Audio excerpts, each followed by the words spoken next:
IPL 2024 play offs చేరకుండా నిష్క్రమించిన తొలి జట్టుగా ముంబై ఇండియన్స్ నిలిచిన విషయం తెలిసిందే. ఈ సీజన్లో పేలవ ప్రదర్శన చేసిన ఆ జట్టు ప్లే ఆఫ్స్కు అర్హత సాధించలేకపోయింది. ఈ సీజన్కు కెప్టెన్గా రోహిత్ శర్మను తప్పించి హార్దిక్ పాండ్యాకు బాధ్యతలు అప్పగించింది ముంబై.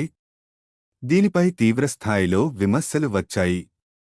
దీంతో ఈ సీజన్ తర్వాత రోహిత్ శర్మ ముంబైను వీడనున్నాడని, అతడితో పాటు పలువురు సీనియర్లు సైతం అదే బాటలో నడవనున్నారని వార్తలు వచ్చాయి.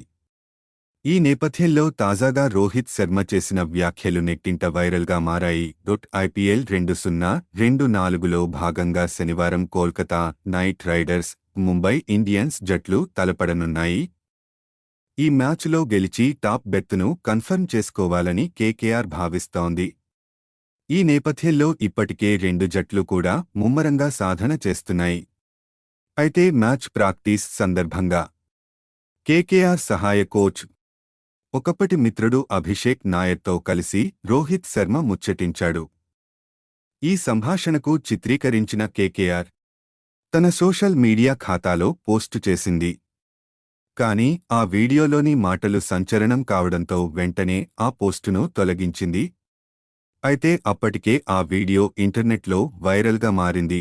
వీడియోలో ఏముందంటే, కోల్కతాలోని ఈడెన్ గార్డెన్స్ మైదానంలో రోహిత్, అభిషేక్ శర్మలు మాట్లాడుకున్నారు.